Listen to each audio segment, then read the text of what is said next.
Remember it. ఎందుకంటే మీరు fold చేసేటప్పుడు మీరు ఓటు ఇక్కడ వేస్తారు. రాజేంద్ర ప్రసాద్ పక్కన ఆయన ఫోటో ఉంటుంది అనుకుంటున్నా. అక్కడ ఏదైనా ఆ ఫోటోలో ఏమైనా మార్పులు ఉన్నా నన్ను చూస్తున్నారు కదా, ఇప్పుడు మీరు కొద్దిగా జాగ్రత్తగా ఉండండి.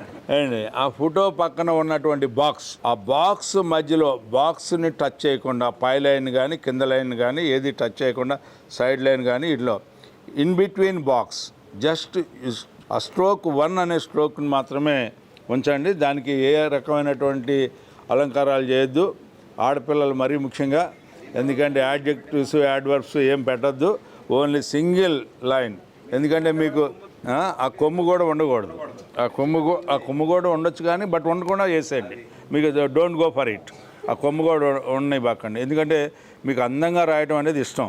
అందుకనే మీరేం దీని గురించి అందంగా ఆలోచించొద్దు. ఓన్లీ సింగిల్గా ఒకటే పెట్టండి. మీ అందరు కూడా టీచర్స్ అందరికీ ఏంటంటే రైటింగ్ మీద కమాండ్ ఉంటుంది. అందుకనే don't go for it, only stroke, you have to use it that as a stroke. ఇది వేసిన తర్వాత ఇట్లా మడత పెట్టండి. సో మన గుర్తు ఏదైనా ఆ ఇంకుకి ఏదైనా ఉంటే ఆ ఇంకు కూడా మన గుర్తు పైనే ఉంటుంది, మన లైన్లోనే ఉంటుంది. Then you fold like this.